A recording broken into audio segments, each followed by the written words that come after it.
चलिए हम लोगों को पढ़ना है reflection of light from plane mirror.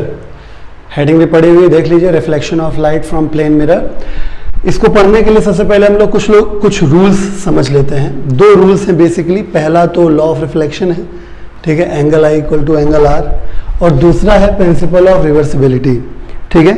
यानी मेरे कहने का तात्पर्य आप समझ जाइए। सपोज जैसे मान लीजिए कि ये मैंने एक मिरर बनाया है, this is a mirror, M dash is the mirror, और इस केस के लिए मैंने अलग एक मिरर लिया है, M dash is the mirror, ठीक है। अगर मान लीजिए कि आपके पास एक सोर्स है जिससे लाइट निकल रही है, तो सोर्स से हम दो लाइट रेस के थ्रू आपको हम समझाने का प्रयास कर रहे हैं। एक लाइट रे मान लीजिए ये आ गई, ठीक है। तो जब आप यहाँ पे नॉर्मल ड्रॉ करेंगे इस तरीके से, है ना, तो जो आपका एंगल ऑफ इंसिडेंस हुआ होगा वो I1 मान लीजिए, I1 छोटा है तो उसी हिसाब से आपका एंगल ऑफ रिफ्लेक्शन भी हो जाएगा, ठीक है। और अगर मान लीजिए, मतलब ये एंगल हो गया R1, angle of reflection R1, और अगर यही मान लीजिए आप एक दूसरी रे ले लें ऐसे, ठीक है, तो अब जब यहाँ पे आप बनाएंगे तो अब की बार जो एंगल ऑफ इंसिडेंस है वो पहले से बड़ा है, इसलिए जब रिफ्लेक्शन होगा, ठीक है, तो ध्यान दीजिएगा कि इस बार एंगल ऑफ रिफ्लेक्शन भी बड़ा होगा। यानी यहाँ से रूल नंबर 1 से मैं ये क्लियर करना चाह रहा हूँ कि जितना बड़ा जितना एंगल ऑफ इंसिडेंस होगा उतना ही एंगल ऑफ रिफ्लेक्शन बना के रे को रिफ्लेक्ट कराना है। इस बात का ध्यान दीजिएगा। उसके लिए सबसे पहले इंपॉर्टेंट है कि जब लाइट रे किसी जगह पे टकराए, सपोज ये पॉइंट ए है और ये पॉइंट बी है, जिस जगह पे टकराए वहां पे नॉर्मल तुरंत ड्रॉ कर लीजिए। ये पहली नॉर्मल N1, ये दूसरी नॉर्मल N2, जिससे आपको ये आइडिया लग जाएगा कि इंसिडेंट एंगल ऑफ इंसिडेंस कितना है, ठीक है। उसी के हिसाब से आप R1 एंगल लेते हुए आप रिफ्लेक्टेड रे को शो कर सकते हैं। दूसरा रूल है प्रिंसिपल ऑफ रिवर्सिबिलिटी। अगर आपने मेरे बेसिक का वीडियो देखा है, बेसिक्स ऑफ रे ऑप्टिक्स का, है ना, तो उसमें मैंने आपको बताया था कि जब नॉर्मल इंसिडेंस होता है, नॉर्मल इंसिडेंस मतलब लाइट रे ऐसे आई, नॉर्मली इंसिडेंट होगा, यानी सरफेस के 90 डिग्री पे गिरी, मतलब जब लाइट रे गिरी तो उसका जो ओरिएंटेशन था वो अलोंग द नॉर्मल था, ये इस तरीके से अलोंग द नॉर्मल था।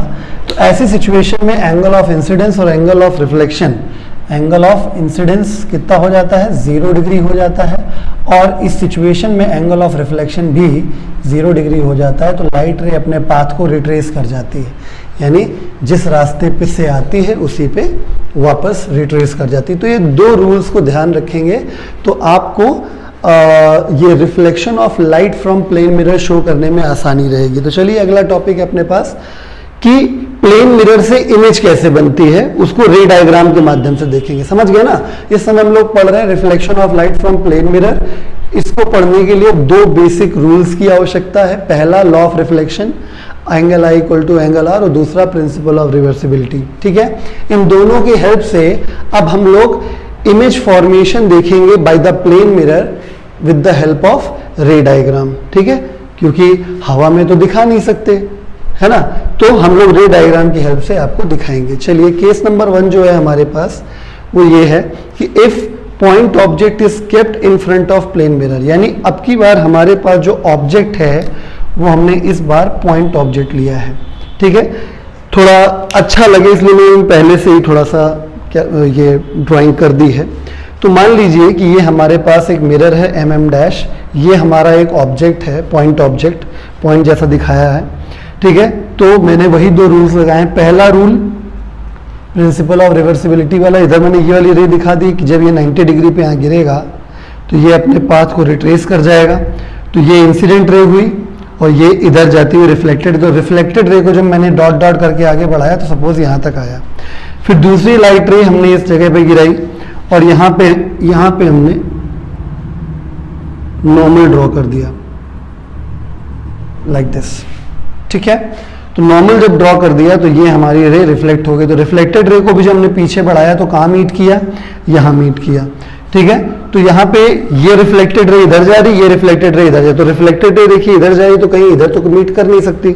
अगर मीट करेंगी ठीक है, तो बढ़ाने पे इसको अगर हम पीछे एक्सटेंड करेंगे तो मिलेंगी, तो यहाँ पे अपीयर टू मीट हो गया। तो प्रोसेस्ड रे जहाँ पे टकराती है, रिफ्लेक्टेड या रिफ्रैक्टेड रेज जहाँ पे टकराती है वहाँ पे इमेज बनती है, यानी 100% ये जगह इमेज की है। आई बात समझ में? तो इस तरीके से इमेज फॉर्मेशन होता है। तो अब आपको लिखने की जरूरत है नॉप्स की, NOPS। N का मतलब होता है नेचर से कि इमेज का नेचर क्या है, O का मतलब ओरिएंटेशन से इमेज सीधी बनी है कि उल्टी बनी है, P का मतलब होता है पोजीशन से कि इमेज की कहाँ बनी हुई है, और S का मतलब होता है साइज से कि इमेज का साइज क्या है। तो नेचर जैसा कि आप देख रहे हैं कि डॉट डॉट करके बना हुआ है, डॉट डॉट डॉटेड लाइन मिल रही है, तो इमेज हो जाएगी यहाँ पे वर्चुअल इमेज। ठीक है, ओरिएंटेशन मैं आपको बेसिक के वीडियो को जरूर देखिएगा, उसमें लिखा है वर्चुअल इमेज हमेशा इरेक्ट होती है। वैसे यहाँ पे क्योंकि पॉइंट ऑब्जेक्ट का पॉइंट इमेज बना है, इस वजह से यहाँ पे इरेक्ट और इन्वर्टेड साफ साफ नहीं दिख रहा है, लेकिन अगर आप थोड़ा सा अपने दिमाग पे जोर डाल के जरा सा इसको देख लीजिए तो आपको साफ साफ दिखेगा कि मैंने प्लेन मिरर की हेल्प से ये मैंने एक्सटेंडेड ऑब्जेक्ट का भी रे डायग्राम बना दिया है। तो इसमें क्या है, ये देखिए एरो पॉइंटिंग अपवर्ड है, इसमें भी एरो पॉइंटिंग अपवर्ड है, यानी साफ साफ दिख रहा है दोनों का ओरिएंटेशन सेम है। और मैंने अपने बेसिक के वीडियो में ये आपको बताया था कि जब ओरिएंटेशन ऑब्जेक्ट और इमेज का सेम होता है तो हम बोलते हैं कि इमेज और ऑब्जेक्ट दोनों एक दूसरे के रिस्पेक्ट में क्या है, इरेक्ट है। तो ओरिएंटेशन भैया आएगा इरेक्ट। अब आया पोजीशन। एक चीज तो साफ साफ दिख रही है कि object in front of the mirror है और इमेज बिहाइंड द मिरर है, लेकिन साथ ही साथ एक बात और ये भी इंपॉर्टेंट है यहां पर कि बराबर डिस्टेंस में बनता है। यानी अगर मिरर से ऑब्जेक्ट तक का डिस्टेंस x है तो मिरर से इमेज तक का भी डिस्टेंस x ही होगा। तो ये हुआ बिहाइंड द मिरर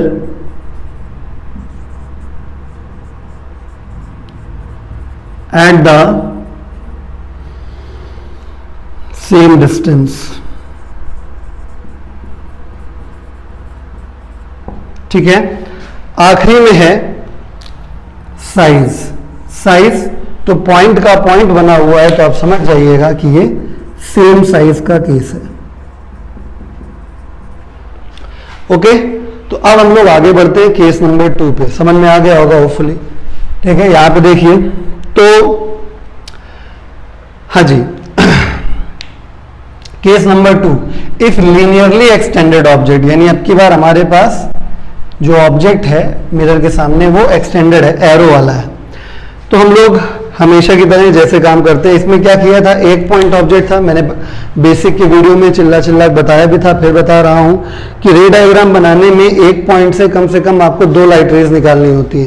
तो यहाँ पे एक पॉइंट से तो काम चल गया। अब यहाँ पे देखिए, अगर इस ऑब्जेक्ट को देखिए तो सर से लेके पैर तक आपको पॉइंट ही पॉइंट मिल सकते हैं। तो सबका बनाएंगे तो फिगर में बहुत घिचपिच हो जाएगी, इसलिए हम लोग करते क्या है, केवल टॉप और बॉटम का पॉइंट ले लेते हैं बस। ठीक है, तो ये ए बी हमारा ऑब्जेक्ट हो गया। यहाँ पे ए को हमने क्या किया, एक पॉइंट ऑब्जेक्ट माना। ठीक है, और 2 लाइट रेज निकाल दी जैसे पहले निकाली थी। तो एक लाइट रे जब गिरेगी 90 डिग्री एंगल पे तो अपने पाथ को रिट्रेस कर जाएगी, इस रिफ्लेक्टेड रे को हम आगे बढ़ा देंगे। इन द सेम वे ये रे ऐसे आ गई, रिफ्लेक्ट हो गई।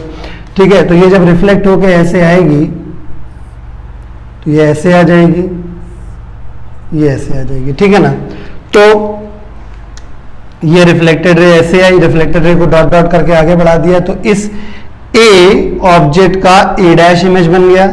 उसी तरीके से इस बी वाले का हो जाएगा, बी गिरेगा तो बी वाले ऑब्जेक्ट का इमेज बी डैश बन गया। इसी तरीके बीच में जितने भी पॉइंट्स होंगे सबका इमेज यहाँ बनेगा, और सबका कैसा बनेगा, वर्चुअल बनेगा, क्योंकि प्लेन मिरर से कैसी इमेज बनती है, वर्चुअल इमेज बनती है।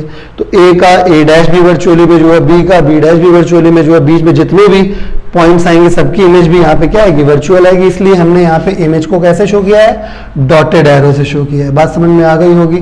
ठीक है, तो यहाँ भी हम लोग नॉप्स लिख देते हैं। नॉप्स सेम है, वैसे टाइम बर्बाद करने की जरूरत नहीं है, लेकिन फिर भी मैं आपकी संतुष्टि के लिए लिख दे रहा हूं।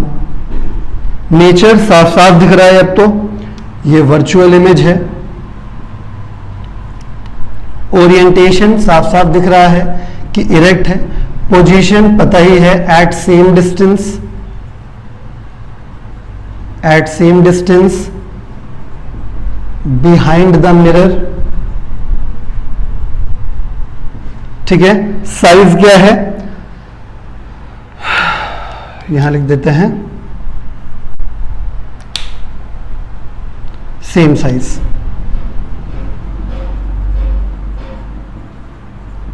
होपफुली आपने पूरा समझ लिया होगा इसको।